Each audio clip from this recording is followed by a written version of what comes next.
that right? Yeah, I'll let you know actually because I'm logged into it. Yeah, you're good. Look, I'm blocking you here. I don't know what's going on. There you go. I don't have to. I'm fine. All right, where's my notes? That's right. So over here. So let me. It's been too long. A month apparently is too long. Yeah. Oh, look, we got all the stuff up. So I think we're good. Okay. Ask if people can hear you. If there's anybody. Can let's see, a sound check. Can everybody hear me? Troll Games is now live. You are good. Good deal. So I don't need to mess with my speakers. See, I've changed everything because I got rid of my speakers and I put this Apple speaker or Anchor speaker or whatever it is. Oh yeah, so we scroll down. Man, what is wrong with me? Yeah, you're gonna control the panel from there, so you really need to have your OBS set up on. I need to button this shirt up. What am I, John Travolta? Yeah, Revolta. Revolta. So where's the streaming go? Huh? Is that what's going on here? It's happening on. Why did you get rid of? Why did you bring that over there? Oh, okay. You have the dark screen. Okay, Oh, so sorry. you're fine. You're Okay, good. all right. It just looks like it. So what is this new thing? I don't know what's going on. What do you mean? Whispers. Oh, no, that's not new. That's just where people can talk to you, send you something. Yeah. So you could have, there's. I could have responded to people who were saying You could have, but see now you had plausible deniability. No, now I don't. No. I'm done for now. How's it going, Hot Channel? Hot Chantel? Yeah, Hot Chantel. Yeah, Chantel's very active in on the Discord. These shirts drive me crazy. If you wore T-shirts, the official Castle Crusades T-shirt, it would be just fun. Those shirts drive me nuts. Yeah. I swear I was hung in a previous life. It even touches my throat. Yeah, it bothers me. We'll give it a few minutes for people to wander in since we got a late start, didn't we? How late is it? Yeah, 1:10. Well, that's not too bad for us. Man, I need to take vacation. I'm looking here at the little timestamp thing on the computer, and it says 10:03. So I thought it was 1:03. Well, that wasn't so bad. Yeah, but we're not too late. Good Lord of mercy. Yeah. Yeah. So the overlay doesn't look too bad. Normally, I'd be on the right-hand side over there. That's right. But I happen to be down here in the dens. Hey, Epi. It kind of looks like a face that someone punched right in the eye. Yeah. Oh, hey, an announcement we could do, right, about the Gaxmore Alyssa, right? What? Alyssa doing the streaming. Alyssa Faden is working on the. She's streaming tonight at 6 p.m. on her channel. We'll put that up on the Facebook and Twitter and all that. But she is. Alyssa's one of those that's working on Gaxmore, is remapping Gaxmore for us. She's going to have her cartography up on her channel on Twitch tonight. So we'll put that post all over the place. Yeah, and I'll get it up in here before we leave, or link it. Somebody will, yeah. Sounds good. How's it going, Epi? Alright, there it goes. Now it's all coming together. I guess everybody gets a notification, right, when we start streaming? Yes, I think that's how that works. And then Chuck goes and tells people in certain places. There she is. All right, I'll put that out there. Yeah, it's really cool. I've seen she's begun work on the terrain outside the city walls, and it really, really looks cool. So what she's doing on her streaming channel is as she's drawing it, talking about it. And she's diving in and getting all the dimensions down for the buildings and that are described in the actual text and all that. So. Oh yeah! Wow. 2 days ago, she did 2 hours and 10 minutes of it. Oh wow! Yeah, it looks cool. So you get to see where she is on that, and I'll try to log in. Though I got folks are coming in tonight. Had to cancel game night. It's just wrong. Just ain't right. All right. Well, do we want to dive in or give it a few more minutes? Give it one more minute until I figure out how to get back where I'm going, so I can see what we're doing, and so I can put that on there. Get the link up. Yeah. So let's see. I'm remembering how all this works now. I know it's been a long time. We were talking about that. Yeah. Alyssa is. Well, the nice thing is I got the next. I've already sent them to Tim and Charles Chuck that we've got. That Chuck or Charles? What's he? He goes by Chuck. Chuck. After today, we got 3 more of the GM tricks already queued up and ready to go. So try to do them in batches of 4. Yeah, and that'll be the next ones are gonna go. Now next week I'll be going. Actually next 2 weeks I'll be going. So you're headed to the great. Headed out west. West. Let's see our own Twitch channel, and there it is. All right. Yeah, looks really, really cool. So, all right, so let's dive in. So coming off of the GM Tricks of the Trade 21 that we had done, I don't know, 6 weeks ago or 4 weeks ago, whatever. I think we did it like 3 or 4 of these, helping people start their games, new players or old veteran players, DMs, GMs that.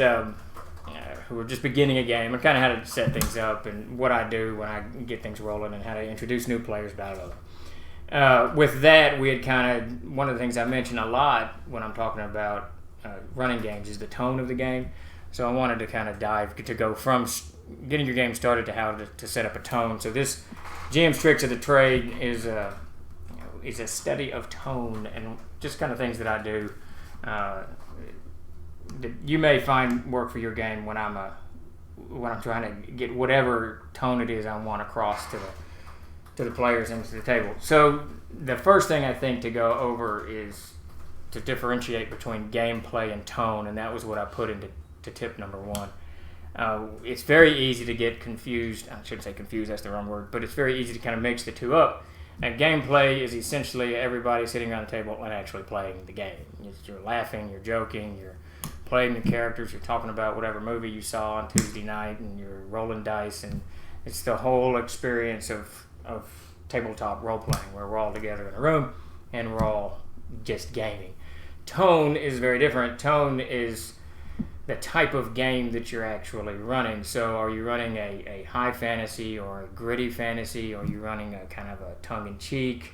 Is it more detective? The number and types of tones are almost limitless in the way you're doing it. So you can have, and I think I used in the first tip there, you can have a super serious, gritty fantasy game, the tone of your game, and still be sitting at the table cracking jokes. It's perfectly okay because the cracking jokes is part of gameplay, and you shouldn't restrict everyone at the table. You shouldn't restrict I try not to restrict their having a good time by the tone. So when I'm running a serious game, it's a serious combat or what have you, if people start cracking jokes in the middle of it, it's okay. I don't let it knock me kind of out of it. Can, but I try not to let it knock me out of whatever pace that I'm at and whatever I'm describing, whatever.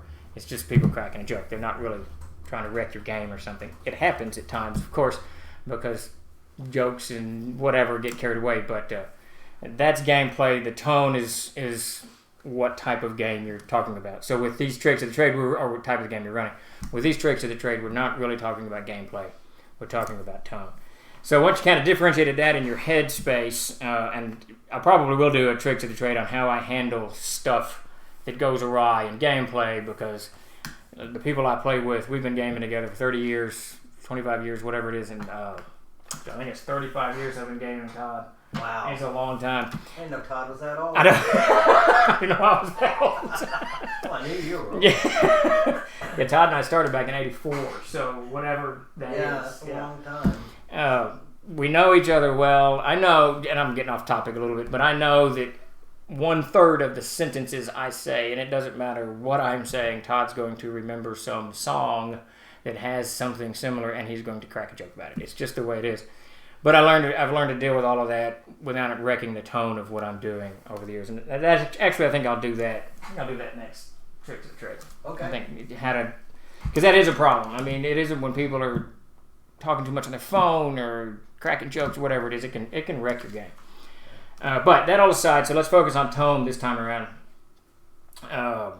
So my second tip was we talked about character creation in the previous, when we were talking about starting up the game, that part of your startup is actual character creation, is whether they've already kind of pre-generated or not, but when you're sitting at the table, what kind of equipment they're going to have, what have you.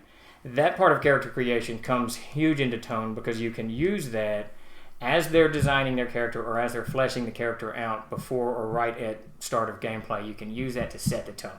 And the easiest example I can think of is plate mail. Plate mail was invented later, in the later Middle Ages. Full plate mail not until the Renaissance, I think. If it was later Middle Ages, it was later Middle Ages.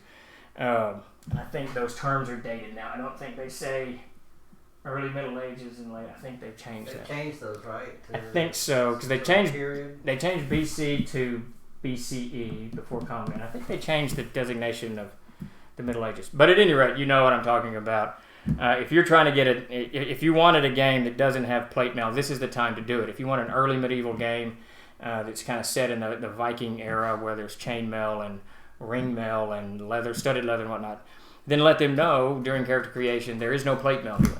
The crossbow hasn't actually been invented yet. There are war horses, but they're not trained lancing, jousting war horses, this type of stuff. In the actual character creation, with using equipment, you can kind of begin to mold what type of game they're going to play. They already immediately know that certain things are restricted to them and that it's a little bit more ancient, I guess. That's not the right word because ancient would imply Roman or Greek or whatever, which also applies here too. If you wanted to just have Roman-esque armor, you let them know, and that's going to set the tone. The only types of armor is Roman. So this is the type of game that we're going to play. It's going to be set in this milieu that's Roman type thing. You can do this with clothes. You can do this with all kinds of stuff. You can set, I think one of the examples I used in the thing is high hard boots. A lot of people, they want to make their character-esque. They want to look just like this, so they get maybe soft boots that they're running through the forest in. Well, the boots disintegrate quickly, as boots will do if they're not designed for rugged terrain. And this is the type of way that you let the player know through gameplay and in the beginning sections of the game that this game's going to be a little bit more gritty. And the reverse is true too. If they buy whatever they want and it has no impact on the game whatsoever, they know that it's a little bit more high fantasy. It's not kind of structured in a historical context, that type of thing. So equipment, and as they're kind of designing the character, whether from hairstyles to whatever, men don't wear long hair. These are the styles that are predominant in the society or the game or the setting or wherever you are. It'll help people kind of, and it's very subtle, it'll help people kind of in their minds settle on where they are. A good example is Mark Sandy ran a game for us years and years ago, and he's a huge fan of the Bronze Age, and when he set the game up, he wanted it built like the Bronze Age age. Bronze Age, I mean, the historical Bronze Age. Yeah, I just ran out of words. So that was the only type of metal available to us was bronze, and I think maybe some coppers or something. I can't remember. This is a long time ago. But he severely restricted the magic using at the table to druidic and a couple of other things that were very basic. And we all knew immediately that this is the type of game. This is what's allowed. It's not going to be Gandalf standing at the bridge shouting, "None shall pass," or whatever it is he says to the Balrog. It's going to be very, very different, much more down to earth. So equipping characters, designing characters, all of that stuff, it plays pretty heavy, I think, into very subtly into how to set the tone for your game going forward. And the nice thing about it is it's really, subtle's the right word, because you're not forcing anybody to do anything. You're not kind of railroading anyone into this or that or the other. You're just kind of setting some parameters that let people know, okay, this is the type of setting that we're in. Do we want to open up for questions or barrel on into... Yeah, and actually, I was just about to answer Celestian. She or he had asked, how different is this version of Gaxmore, we were talking about that earlier, different from the previous TLG version of Gaxmore? And I just didn't look close at it until just a second, but the map we're doing this for the 5th edition where we just did the Kickstarter for. Yeah, so let me give, I should probably put an update on this on the Kickstarter. So, Gaxmore was originally written for advanced Dungeons & Dragons way back in the day. So in the 19-whatevers. And in the year 2000, we signed contracts with the Gygax folks, and we did Gaxmore as a D20. We converted it from its AD&D to D20, and designed it. And we took their original map, Luke and Ernie's original map, which was a hand-drawn map of this hexagonal city with not really. It had streets, but not many. It was mostly just kind of encounter areas, right? That everywhere and very loosely connected. There's an overall theme. If you've looked at Gaxmore, which you clearly have, there's an overall thematic thing to it, but basically just encounter areas. So we took that and kind of retooled it, blah, blah, blah. Fast forward 15 years, we kind of went back to AD&D when we converted it to Castles and Crusades, because C&C kind of is malleable enough to any versions of Dungeons and Dragons. It worked very well, so we converted that to C&C, and we upscaled the map a little bit. But all I asked Peter Bradley to do was take the map that we had published for the D20 version and clean it up, put color in it, make it more, the distances make sense and stuff like that. Just give it more context. But he didn't add anything to it. It is almost a picture of the original, just redone. Now, Elisa and I have had some really great conversations about Gaxmore. One of the things that I like about city adventures, there was one that came out from Judges Guild a gazillion years ago called Of Skulls and Scrap Faggot Green. It is a fantastic adventure. It's one of the best adventures I've ever read. But it's this very detailed township city setting. It's just fantastic. And with that kind of in mind, I wanted, I've always kind of wanted more streets added to, and more neighborhoods, and just kind of a city-esque feel to it, more than it was before. And when I mentioned that to Elisa, she was already a light year ahead of me doing that. She'd already kind of contextualized in her head, having seen the map, what needed to be added, and she's going to just barrel into it, adding streets and alleys, neighborhoods, and more, within context, because Gaxmore is not infinite. It's a finite amount of space between walls, but she's going to add all of that stuff. So, and with that in mind, now originally I was just going to kind of redo this map again for the 5th edition, because it's a very good map that Peter Bradley put out, and it's very useful for the table.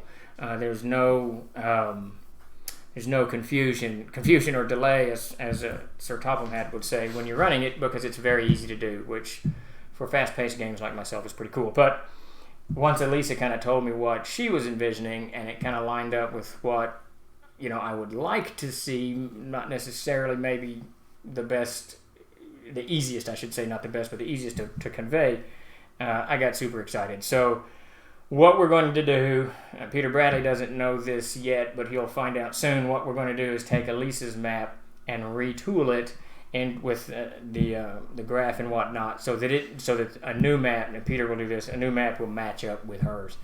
So we'll have 2 maps, both hers, but then a more technical one. So we'll get both of Best Worlds. We'll get hers that is both technical and just artistic and all of the other stuff that she adds to it, but Peter's also, which is just kind of a technical gridded map. So we're going to get the best of both worlds. So you're going to get, in the 5th edition, you're going to get both of these things. Now, these maps, of course, are, system neutral, because they're just maps, and we will certainly make them available to those people who have bought the C&C version previously. We'll definitely get it up online so that everyone can kind of dive into it. And also all of the added material, I haven't talked to Jason yet, but we'll figure out how to get that too up, kind of put into Castles and Crusades and put up so the C&C fans can dive into that and do that whole thing. I forgot to change my tone. Yeah, thing about. It's just a shame. And now I'm already done with it. Are we on? Did that answer I hope that answered the question. Yeah. That was. I think that got that. Was that good enough, Celestian? Okay. So now we're on to number 2. We already did number 2. Oh. That's character creation. We're just going to kind of linger for a minute.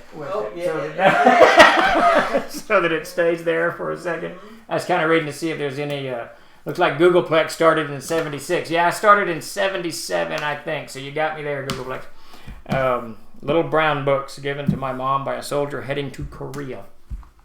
All right, so where do I do this? I'm going to do panel 3. The NPC's connection. There you go. Something's wrong with that. Okay, so I think. Okay, so actually, no. You know what? We got to go back to 2 since I did 2 2s. Oh yeah. So it gets a Second Life. I think that's an online game, isn't it? Second Life. Mm-hmm. So the next up, after using characters to kind of set the tone for your game, and this I've mentioned this a lot. I know I did in the previous Tricks to Trade, your opening description is really where you want to do it. So you don't want the opening description to be very long. 2 to 3 minutes at best. When you're getting up to 8 minutes or 9 minutes, you're going to start losing people because it's too much. And they're going to start wandering off. They're going to start thinking about what they're going to be doing in the setting and what the adventure is going to entail and do they have the equipment, etc., etc. You really want to keep your opening description to a couple of minutes, then get into gameplay and let gameplay bring out all of that other context that you're going to do. But in this opening description is where you want to really begin the tone, or to continue the tone development that you've already done and set up in character creation. And this is where if it's I get accused all the time of it's raining all the time in the world of Eric, because every game I start it's raining, and I always like the kind of muted colors that come with a cloudy sky and rain. Everything's kind of cast in grays. When if you're outside in the sunlight, everything is kind of cast in yellows and oranges, and it's bright and you can see forever. But when it's raining, it's darker. So frequently I'll use clouds, patches of mist. It's early morning, it's late afternoon, so that the faltering light, things like that, so that it just sets. This is the setting that we're in. It's a little bit darker, and this goes everywhere. I mean, if you're in a city that's super crowded and you've got people everywhere, you want to say that in at least 1 or 2 sentences in your description, and that way everybody knows, okay, we're in this very busy environment. On the other hand, if you're in a town, you want to describe the town that got nobody in it. If it's a haunted town, then bring that in. And this is also, with the descriptions, you're going to want to kind of cast your high fantasy, low fantasy. So let's say it's high fantasy. There's magic everywhere. It's very common. People use it a lot. So you can describe in the village setting, there's a magical fire burning in the center of town, keeping the town square lit. Anything like that, and it just kind of sets the tone. And the same thing, if you're doing a slapstick, it goes all over. If you're doing a slapstick type of game, you're just having fun, then you describe some goofy people. If you're not doing that, if it's all serious, then you describe everything in a little bit more detail. Without any kind of references to whatever is odd in the world and your world, everybody's world. It's just in your opening description, try to capture the type of game that you want to run at the table. Easier said than done, I know, because you got to do it fast, but just give it a little bit of thought, and whatever type of game it is that you're cooking up, you should be good to go. Does anyone have any questions on that one?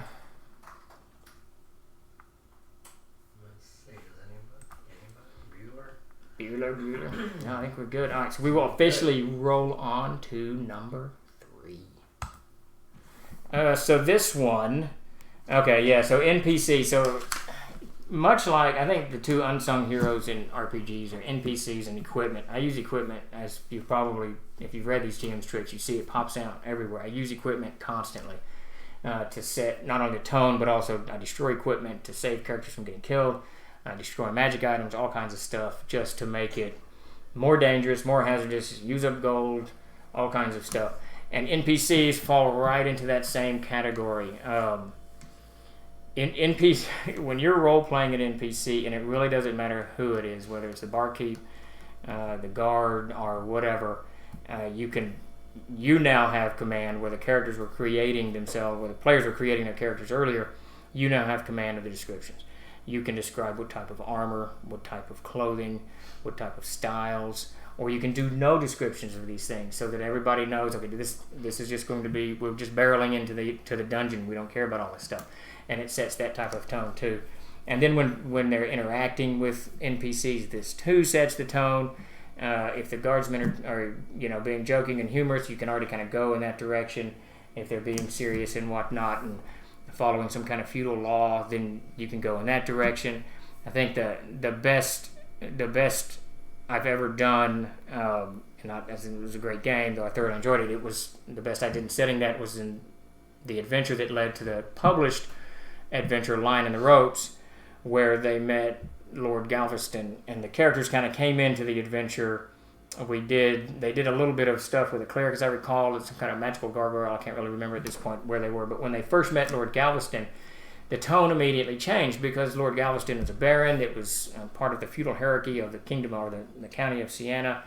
and they quickly learned that I was playing it very seriously. I was playing the feudal aspect very seriously. They couldn't come in and just bombastically shout that they were doing this or they were doing this or call the Baron an idiot or what have you, because one of them immediately got detained for insulting the Baron. So the interaction with this NPC and the guardsman afterwards who arrested the one character immediately set the tone of this game for this is going to be feudal.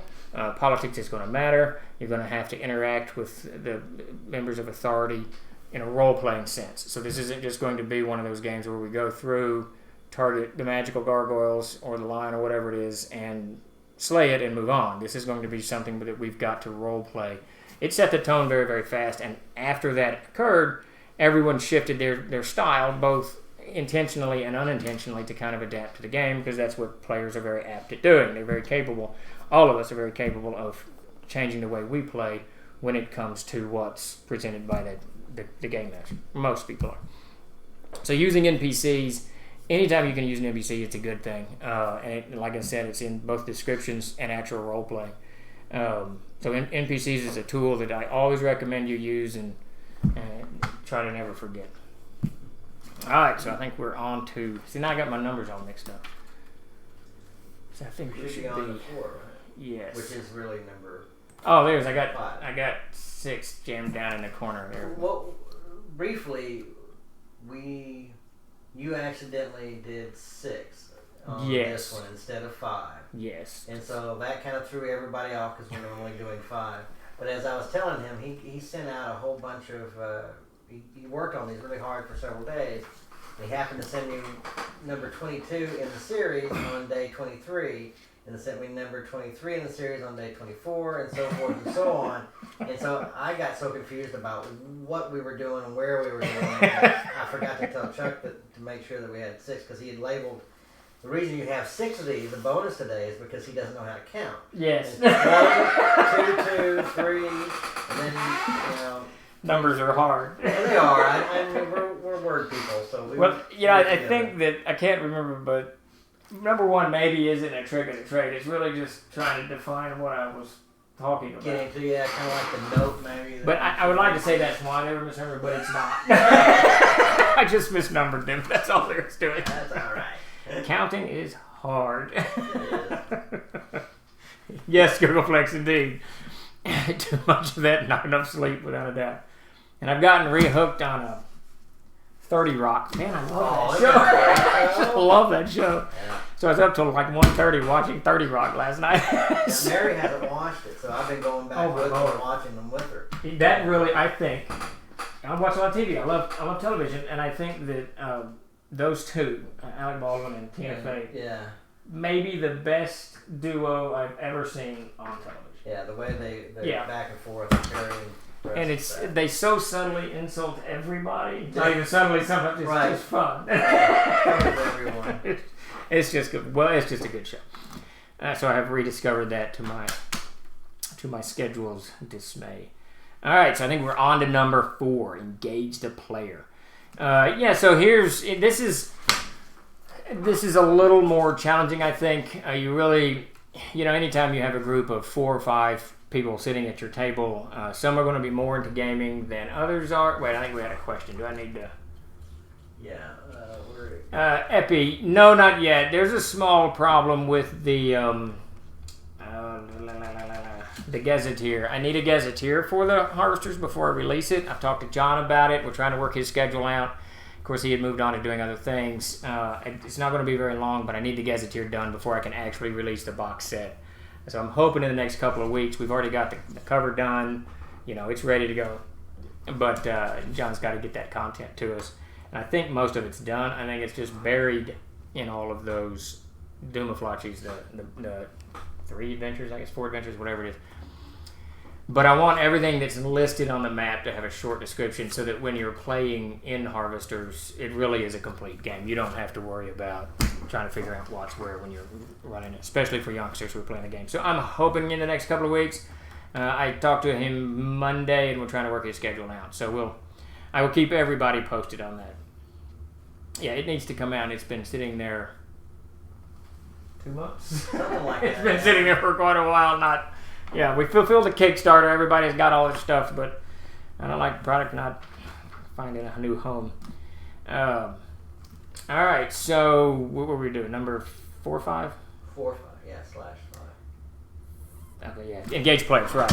I guess Chuck's got it right there where it says player. I could read my own panel. I don't know what I'm doing. Sweet. Yeah, so this was a little tougher. So you're going to have 3, 4, 5 people sitting at your table. And invariably 1 or 2 of them are going to be more into role-playing than the others. If you're lucky, they all are. And it's great. It doesn't matter. Whoever wants to do whatever at the table is great. If you don't want to role-play, great. You know, you're here to have fun, not to join a musical theater or whatever. This musical didn't really apply. Hey, whatever floats your boat. Yeah, I guess that's because I heard. I'm not going to say anything bad about it because I try not to, but I heard that they were floating the idea of a musical episode for Fear the Walking Dead. Oh. That's all I'm going to say. I heard it. I'm sure it's not true. Surely it's not true. That just no. Anyways. Glee and The Walking Dead. I don't know. Maybe. Who am I? Who am I? I don't know. It's bad enough when they do it on Bob's Burgers. They do it. Did they really? Yeah, I just didn't like it. The only musical in the show that I liked the Scrubs musical. You remember that? Yeah, that's Everything is poo or something. Yeah. Whatever. But I didn't enjoy the the Sunny one. No, I didn't like it at all. Not at all. I like musicals, but not so much. Not so much in my Walking Dead. Yes, Epi, without a doubt. So yeah, you're going to have all kinds of types of people sitting at the table. And Epi just mentioned those people who get on their phones. So what I try to do, I've got like Chris at my table is always huge into role playing. I mean, he's just always great into it. And if I can just when I want to set some type of tone, I shift to Chris and I game at Chris more or with Chris more, and then he'll pick it up. And invariably, everything else kind of stops at the table. People looking at their phones or whatever, and they want to know what's going on. No one wants to miss anything. So I kind of use Chris to help get how we want to play tonight's game going, the tone that we want in tonight's game. I do that frequently. Mac too is pretty good with that. And so try to find that player at your table who is going to be conducive to playing a little bit more energetically than some of the others and get more into the nuts and bolts of role playing, because they can really help you drive the tone. And it's just not your lonely voice up there describing stuff and trying to keep everybody in a high fantasy or a low fantasy or whatever it is. These gals can get in there and help set the whole thing up. I use players a lot, and it really does. If you can tap into them, they really do. It'll encourage most everybody else at the table to join in, especially when they won't let it go. Because a lot of players who are like that, they showed at the table to do that, and if they can get even one other person doing it, that being you as the GM, and then they dive into it even more, and it just drags, pulls, drags, invites, whatever adjective you want, everybody else into doing it, and that just makes your job a little bit easier. Plus, it gives everybody, I've said this 1,000 times, you're all there playing, so it gives them kind of a voice in the direction of the game and how it's being set up, which is really always kind of cool, which helps to keep them off phones, helps keep people kind of from getting easily distracted and, whatever it is that winds us up. So I try to use players a lot to help kind of corral everything. All right, so I think we're on to Final one. Yeah, and I can't read my scripts. Let's see if Chuck Look at the can. 5 and see if you can figure out what it is. Yeah, I don't know. Subtle tone alignment. I have them written down here. Let's see. What did I say? Oh yeah. Okay. So this is the right one. Dude, I think this is. You mold player characters during gameplay. Yeah, I got the wrong one open. Hold on a second. I want to get my. That's next week. See, I wrote too many of them. Yeah. I caused confusion and delay. All right. I know what I was thinking. Does anyone have any questions? Anyone? We're going into our last number 6 tip here. Oh yeah. Okay, that's what it is. Oh, see, I closed the thing on the bottom. Okay, so the last one is a little bit more. I don't know if esoteric is the word, but as opposed to, it sort of kind of plays into tip number 2, as opposed to forcing. So you're going to start a game and you're going to want it to be X, and some people are just not going to easily conform to it because they don't play that way. They're more mechanics driven, and you're more open role playing. You know, that's kind of how I do it. I've had people who join my table who are mechanics driven, and that's a different tone than the game that I play, which is fine. But you kind of got to mold people that way, and to do so, to don't strong arm. I try not to strong arm them. Sometimes you have to, but try not to strong arm them and saying things like, that plate mail is absolutely not available. You cannot get that. It is not. It's like we established earlier. It's not available. You can't get it in this setting. However, if the player is dead set on getting it and they've envisioned their entire character around it, allow it. Allow it to become part of it. But it's done so because you found a special smith that made you this armor. They put it all together. Well, 40 miles down the road, it's broken. Part of the plate, the breastplate has fallen off. You can't find anyone to fix it. So you can slowly shift people into the tone of game that you're doing by, so without the boots come into effect, the high, hard, or soft, cloaks, all kinds of stuff. They don't want to dress appropriately for the weather because it's a cold, the tone is dark and miserable and cold and Arctic. They don't want to dress appropriately, you have them suffer from it. It's a subtler way to kind of drive people into doing to making their characters more fit to what you're doing. When you strong arm them into doing it, it's a little bit harder to swallow because, well, no one likes to be strong armed into doing anything. It's human nature. Every one of us, especially in the West, anywhere. It doesn't matter west or east. No, it doesn't. Nobody. You look at Hong Kong right now. Nobody likes to be strong armed into doing anything. Well, I guess BDSM people or something. But whatever. That's behind closed doors. But anyways. No one wants to be strong-armed. It's just the way it is, and it's best if you can kind of subtly convince them to play the game that you're playing with character development. And by that I don't mean early character development. By that I mean as game unfolds, both with interactions with NPCs, the equipment, other players, the role-playing, all of it. It's just a slightly subtler way to do it, but it'll pay dividends in the long run. If you strong-arm them, you're going to be 4 or 5 games fixing that or weathering through it until they have forgotten that they were strong-armed, or if they ever forget, as opposed to kind of subtly kind of shifting them over 4 or 5 games, those same 4 or 5 games, into the type of game that you're kind of doing.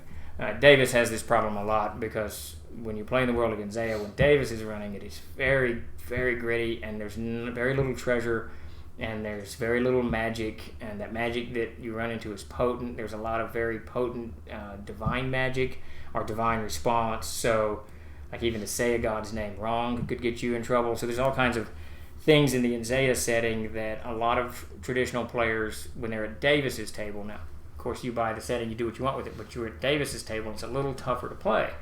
Now, I thrive under that because I love it, and Davis has been running me in games since the 70s, so I know, I long since know what to expect, and I love it. But some people have a little bit of trouble shifting into that mindset where they can't just say what they want. You know what I mean? So what Davis does is he, of course, molds them over several games, a couple of warnings, especially on the religious things, a couple of warnings before he drops the hammer of God on them. But he will, sooner than you think, drop that hammer. But that's just a good example of the way to shift people's thinking into the game that you're running. And you'll find it 9 out of 10 times, I think, if not more, most people will shift into the way you're playing because they're having fun. And if they're having fun, if what you're doing is fun, they want to be a part of it. So, as we all do. So, I think using characters to shift your tone, both in the beginning and as the game develops, is a good idea. I think that was it. That was all 6 of my tricks of the trade. And I didn't put up that last. No, I did it. Okay. Yeah, you did. Yeah, because there's only 5. Exactly. Jesus. That number confusion has caused it. No, we're gonna learn to count. Yeah. That's a lot of work. It is. right. So, any other questions for these? Yeah. Any questions about tricks or anything else that we're doing? You know, we've caught up on most of our Kickstarters. We've got a few that we're fulfilling now. So if you have any questions on that, now's a good time. Right. Or anything in general. Chuck and I were talking and wanted to remind people that we're ramping up our virtual tabletop, that we're going to be having more on Twitch. You know, at some point we're going to be running some games here, but we're trying to get a lot more stuff on Fantasy Grounds, and also we're going to be on Roll20. So if you're a Roll20 fan, you should be able to get, and I'm not sure Chuck can type in there because I'm not sure exactly what it is, but it's mainly, I think, adventures and things that are on there, but we'll get that'll be in their marketplace, right? In the marketplace. You'll be able to use that with your Roll20 game if you want to at some point. Is that right, Chuck? You can type it down in there, but that's happening. We're still continuing. Chuck's gonna be running a game, I think, on maybe Friday nights on our show, on our channel. We're trying to get a few other people, John D. and some others, to run some games. So the Twitch is we're gonna get more consistent on doing these, but there's also gonna be other things coming up on the channel, that sort of things, and then we'll host Alyssa here as well. That was the other thing, Chuck, if you can figure out how to host Alyssa when she's running our things or whenever, so that people can see that or they can go to hers. The World of Air on Fridays. That's the one you're starting up. I forgot. Oh, good deal. That's cool. Yeah, live gaming with the trolls. Eventually we'll get Steve on one of these things. Yeah, the nice thing is we've been exceedingly busy this past quarter. Wrapping up 3 Kickstarters, which are mostly done now. I think I still got a little bit to do on the classic box set, but like even the boxes are at the printer now. So this has just it's consumed a lot of our time. But one of the things we've talked about quite a bit is me getting on Twitch, right? Yeah. Yeah, and running a game. And I'd like to kind of do it, and I don't know that we can do 20 people like I do at GaryCon, but we'll set up a game and get some running. I think that'd be a lot of fun, and it'd be nice to get out, out of my comfort zone when it's running these games and learn all this stuff. We can get some feedback on the game and other things as well, and figure out how to do things better, because people will be able to watch it and also be able making comments and started. Todd, that's right. Yeah, we even got some games running on the Discord channel right now. Very cool. So Chuck, before we go, if you want to throw the Discord, probably most of these people are on our Discord, but hopefully we've got a few new people could get over on our server and check things out. Yeah, I saw that Chuck put 2020 Year of the Troll. We've got a lot going on for Castles and Crusades. We've kind of cleaned the chute a little bit behind us. We got Starship Warden coming up soon, which is a Siege Engine game. James Ward and Chris Clark, and we've got Davis's NPC book, which is going to be something else. I've been looking at this thing as he's been writing it. He took the original idea that I pitched and did if you've read any of Davis's stuff, you know his NPCs are very detailed and very unique. So we've got. He showed me how many of them. It's a lot. It's a lot of NPCs. So it's going to be a huge amount of content for CNC, for Castles and Crusades. We're going to launch a Kickstarter on that in a week or so. And then next year, we're going to dive. Davis and I are going to start working together again because my project's kind of cleaned up and his project's cleaned up. And we're going to dive together into the Planescapes and Gods. He turned over his section of Gods and Monsters a couple of weeks ago. I had a look at it yesterday. What is today? Yesterday. Yeah. So it looks good. Now I got to do my part to it. So we're going to be working on of Gods and Monsters and the Planescapes book, and we're going to kind of retool these and approach these in a different direction, I think, than previously. We may even abandon the title of Gods and Monsters and do a different title on it now, because the approach to the subject matter is a little different, so it doesn't really apply. You'll see as I'll get a TOC on that pretty soon. Pretty excited about that one. So as next year unfolds, we got a lot of Planescape material for Castles and Crusades coming out, more Arid material, of course, and more Enzea material, and so that we can kind of bundle all of this stuff into one playable gigantic thing. And this will just play into nice with the Twitch channel and the Discord, where we all can kind of communicate. And we're already kind of communicating on a different plane as it is, little different dimensions. We're all in our own little dimension, so it'll be kind of nice to string that together in a literary fashion. I have one more thing. Free Dr. Pepper? Not really. Yeah. We sent out a newsletter this morning, so if you didn't get it and you want to, there's 2 things in there. The first I'll mention and dump in here is our, you told me that you're tripping over stuff more, and so you had some more damaged books that were in there. So we have some more things that you added to the damage section. Yeah, I dropped, while helping Wilson and Pete in the mailroom, I dropped an entire box of Codex of Errors, and it's squared right on the corner. I think it's 11 a box. And so there's at least 11 Codex of Errors that are just, the corner just got crushed. So anyway, those are in our damage section. So if you wanted one of those, how much did you mark it down? I didn't mark it down at all. No? We should mark that down. Didn't even. I put it in there, but that didn't even mark it. So now, this is a new marketing ploy. We want you to buy our damaged stuff, but we want you to pay the same price. Actually, we could probably mark it up because it's special. I don't like excuses. I don't give excuses, but I will say that I spent 7 hours yesterday doing tax paperwork. So yeah, that would wear anybody down. All right, well, while I fix that, you want to mention? So I mentioned Jason Bays while you fix that. Yeah. Good God, I didn't change prices on any of that stuff I entered. Okay. So everything's going to be, what, 50%? Yeah, that's good. Okay, God. So 50% off in the damage section right now, folks. Well, not right now. About 2 minutes. In about 2 minutes, okay.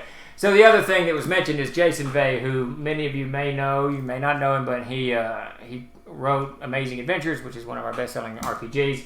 He does a mountain of work for Castles and Crusades and the Castle Keeper's Guide, Adventures, blah, blah, blah. Jason is my go-to RPG guy. If I have an RPG question, design side, I shoot Jason Skype and we argue about it for a little while. He's also he heads up our 5th edition conversion. So if you see a 5e title from Troller Games, Jason's had his hands on it. He has just launched his own Kickstarter. He has his own company called Elf Lair Games. They might predate Troller Games. I don't know. He's had that company for quite some time, but he's been working for us so much he hasn't put much work into his own company. But he has just launched, as of this morning, a role-playing game on Kickstarter called Night Shift, Veterans of the Supernatural. It is roaring right along, so if you haven't checked it out, head over, have a gander at it. How do I put this link? I just copy in that little paste, bar. Yeah. I'm really not as stupid as I let on. All right, there's the link for that. Head over and check it out. Comment if nothing else, and share. If you're not interested, that's great. But share it. Let everybody in your networks know. Jason he's a really good writer and he's a really good game designer. So it will be good. Trust me. He also worked for Eden Studios. He's got I think he's worked for Goodman and Bill Webber, but Frog God, he's worked for Gary Kahn. So it's good stuff. Definitely good stuff. All right, so we have one question here. I do have a question, and it can be covered later if now is not the time, but what is Knights of the Crusade? All right, so do you want... I know you guys are revamping. Yes, we are working that. You want me to dive into it and you correct me where I go awry? Yeah, sure. So Knights of the Crusade was created some years ago as an organized play. And it's got its own site that you can go into and you join, and it comes with certain benefits. And the idea behind it is you can connect with other gamers. We can do online role playing through Roll20 or Fantasy Grounds or just Skype or Twitch or whatever it is you want, and just allows gamers to connect. And it's designed to be a resource pool for everybody. It's got NPCs in it, what are they called? Pre-generated characters, adventures. The compendium is up there, which is a whole bunch of fan-created material for Castles and Crusades. That's available for those people who join. I think there's 2 levels or whatnot. It's been sitting for a while. We haven't been able to give it the attention that it needs. That's part of Chuck's job. We brought Chuck on board 3, 4 months, 5, 6 months ago? Quite a few months ago. So Chuck's been working with Tim to get Knights of the Crusade kind of revamped a little bit. Y'all are moving into Discord? Is that what we're doing?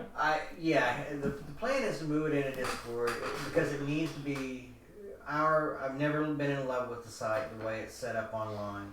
It just doesn't look very good, and it's hard to do the chat. So with Discord, everybody's sort of used to in the gaming community.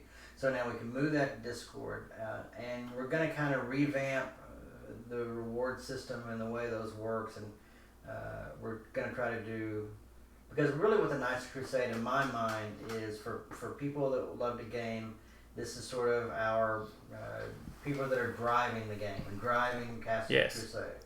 So we want those people running games, whether it be online, running them in their stores, or running them at cons. And so we'd like to maybe set up satellite areas so that, we have someone, if you're running cons in this area, we want to know about it, and we're going to reward you based on certain things that happen there. And we'll set up different sections in the country and in the world if we can get that working. So, it sounds better in my head than I'm explaining it right now, but you and I have kind of discussed it, and I've discussed it with Chuck, and we're just trying to figure out the best way to make that happen. Yeah. I think most people are probably... We got another question? No, Chuck did say public service announcement, and then he said this might be edited in official release. Right. So, we're not quite there yet, but these are certain things that we want to make sure are happening. Like right now, there's a lot of fan stuff, and the Domes Day, we kind of let that pass by a little bit, and I need to get that back going. We still have to get a few things printed on that, and then do the next one, because the fans, it's basically all written by fans for the fans. And Todd, Googleplex has just done a ton of that stuff. And, he did. Yeah, he worked with Mark forever and worked really hard on getting that done. So this is something we definitely want to support, and we'd love to have people be a part of it. But I'd say the first thing I would do, because we're revamping all the sort of rewards and everything, is we need to have a Knights of the Crusade channel on the server on Discord. Chuck, do we have one of those still now? I apologize for not knowing that. But regardless, we need to have one set up there to at least start people getting in there and talking about getting all these things running. So that's a sort of long-winded answer to He said it's there but not open. Yeah, the interesting thing about all of this stuff, from Roll20 to Twitch to whatever, Fantasy Grounds, the Discord and all of it, what you're dealing with TLG is it's a good example of what happens to both governments and companies. We're mired. The company's finances and its whole support system is mired in pre-internet, sales things, sales whatever cycles. Right. All of our structure has really been built for the past 20 years for print publications, where we design, we write, we edit, we art, we lay out, we print, we sell in the retail market and direct to consumers. A printable game. So very much so in the last 3 years, as the whole kind of market has changed and everything has changed, we're having to retool the company to kind of get into it. But we can't retool it so much that we abandon what we've been doing. One, we just can't financially. So a great deal of our resources are still poured into the print, and will continue to be for many, many years, the print publication side of things. As we kind of grow, much too slow for all of us here into these new venues, Twitch and Discord and what have you. It's actually one of the... Chuck doesn't know it. He may know it. He'll find out in about 12 seconds, but he doesn't quite realize that what's happened is everything that Tim and I don't really know what to do. We say, I think that's Chuck's job. Yeah. So I think Chuck's handling that. So we just kind of move it along to that. So it's really Chuck knowing what we should be doing and pulling the antiquated apparatus that is Troll Lord Games into the modern world. We're getting there, but I'm the worst drag. But you are, because you would really rather just be hunting and pecking on a typewriter, on that land of yours. Yeah, a little. Yeah, exactly. Join the fray. A little bit different in the old. It's all great, and I actually really enjoy. Twitch. Twitch is really cool. Yeah, I enjoy Twitch. This is really cool. Facebook and Twitter, I can't do. You know, I get into it. Yeah. And I'll tweet for like 3 days and Right. then I forget to tweet for a week. Well, to me, both of those they're good, but it's basically kind of like leaving a message, and then you got to remember to go back and check. Right. Here we've got people talking, and it's a real time sort of situation. Yeah, it's much, and if we prep for it, it's an event that we're doing. It's you know, it's like publishing a book. I have to write the GM's tricks. You've got to edit them. Right. We got to lay them out. We got to send them out, and then we talk about it. Whereas Facebook and Twitter is a little bit different. It's like you said, you have to go back and You've actually got to go and remember where your post was and care and like you and I will have literally have a conversation and not care 5 minutes later what we were talking about. All right. So anything else, people? Hey everyone, just a reminder that we appreciate you all hanging out and watching. Yes, indeed. Absolutely. Thank everybody for joining us today. So I guess we're going to wrap up. Is that? Yeah, I think that's kind of where we are. We've got already the next GM's Tricks of the Trade is ready to roll out. You'll get it Tuesday. Is that correct? Yes, it will go out Tuesday, and hopefully, if you can, we're doing it, whether you're here or not. Exactly. It might be a little bit bumpy around. And that's going to be on starting the game, right? I can't. Yes, it's going to be on starting the game. I was throwing that out to you. But, yes, I can't remember anything. Yeah, so we'll do that Thursday at 1, right? Thursday at 1 here, and then you should get the email on Tuesday morning. Okay. That's going to try to be our schedule. Newsletter on Tuesday morning, and then Twitch at 1. Good deal. And we're going to I know Chuck and you guys are working on more things on the channel, so we'll get a little bit more active. Yeah. And Davis and I want to do kind of where we sit down and talk about products, and we'll just have to work that in. Yeah, that'd be great. Yeah, so we just pick whatever product we want to talk about, and Davis and I'll sit here and jibber jabber. All right, well, I think that's it. We're going to lock down. Everybody, very much appreciate you stopping by, visiting with us. And Chuck, thanks a lot for all the work. And I guess I stopped streaming now. Yes, you hit the stop streaming. All right. All right.